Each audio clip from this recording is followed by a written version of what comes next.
Welcome back, everyone, to another one of my movie reviews. My name's Chris.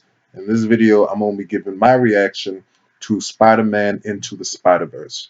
Now, there's been a whole lot of hype for this movie ever since that first teaser trailer came out. Really sort of blew people away with the style that it had. And for me, when I first heard that they were going to be doing an animated Spider-Man movie, I was kind of like, what's the point? We already have the main series going right now. We got animated shows on TV. But like I said, when that first teaser came out, really sort of blew me and everyone else away with just the style that it had. And then the more trailer that they showed and the more the story they showed, it just seemed like it was just going to be a really damn cool movie. And the story for this one is goes, you got Miles Morales, he's the Spider-Man we got, main Spider-Man we got in this movie. And he ends up getting in a whole situation where he's dealing with a whole bunch of Spider-Man from other dimensions. And yeah, initially I sort of rolled my eyes when I first had heard this movie was going to be focusing on Miles Morales because I'm like, they're just kind of like just forcing this character just because he's relatively sort of popular with the whole sort of Black Spider-Man thing going on. But it really does help this movie because it makes it just like a Spider-Man movie, unlike anything you've seen before, because of the protagonist you got and also the story that you got. Because this story is insane, but in a good way. The stories that you see in the trailer, there's just so much to the story of this movie that you have not seen before. You think it's sort of like a simple story, but there's a whole lot of stuff and setup that goes on that makes this just a really damn cool adventure.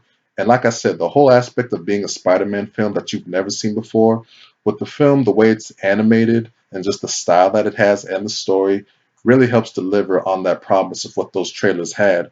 And seeing all of these Spider-Man together is just so much fun. The standout is the Peter Parker that you've seen from the trailers, who was voiced by Jake Johnson. He plays sort of a Peter Parker that's sort of down on his luck, and he's just really funny, man. It's perfect voice casting or perfect voice work that Jake Johnson does as this Peter Parker. He's called Peter B. Parker, and just the way he acts, the way he's sort of down on his luck, just sort of his actions, his pop belly, all that stuff is really funny, and he really does help elevate the movie once he comes in and he enters himself into Miles Morales' life.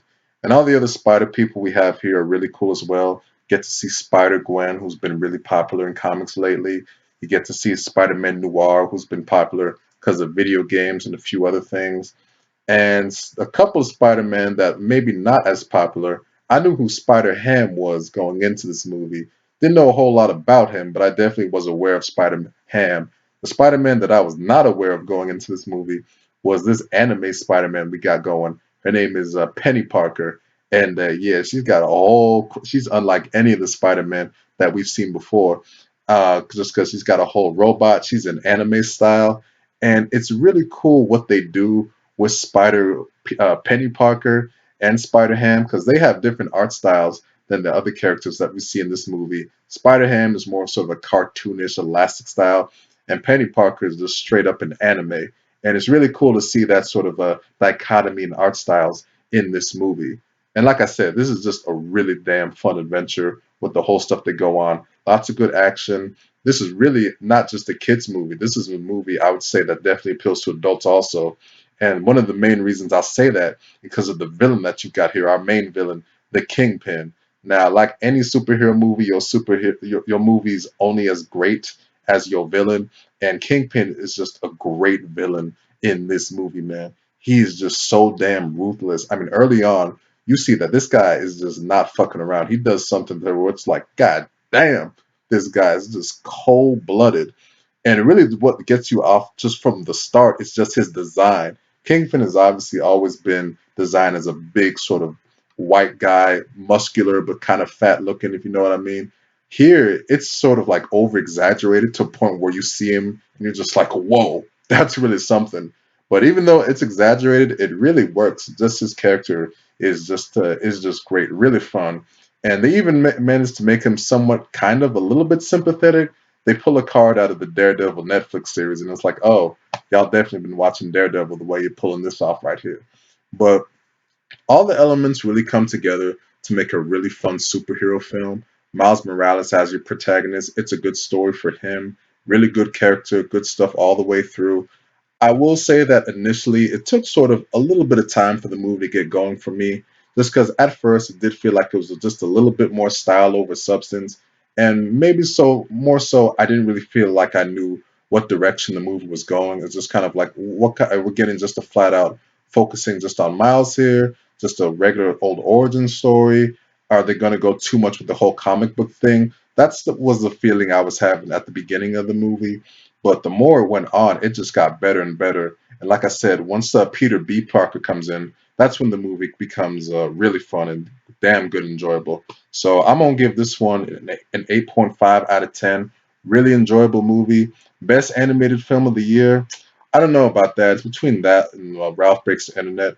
But like I said, even though this is an animated film, don't be fooled. This is not just for kids right here. If you're an adult or just older in general, you can really enjoy this movie. There's a whole lot to enjoy if you're a Spider-Man fan because they poke fun of a whole lot of great Spider-Man stuff from Spider-Man's history in this movie. And like I said, the story, the action, the style, really damn enjoyable in this one.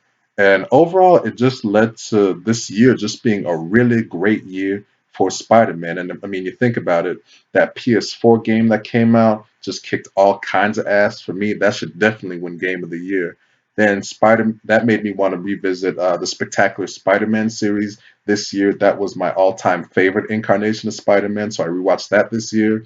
Then Spider-Man was my favorite Avenger in Infinity War. I just love the MCU version of Spider-Man so much. And then even though Venom I thought was kind of a piece of shit, hey, it still made a shit ton of money. I don't know how, but it did. So overall, this was just a great year for Spider-Man, and we still haven't even gotten that far from home trailer yet. So with all that and this movie, great year for Spider-Man. So I hope y'all enjoyed this review, and I will see y'all around with another one.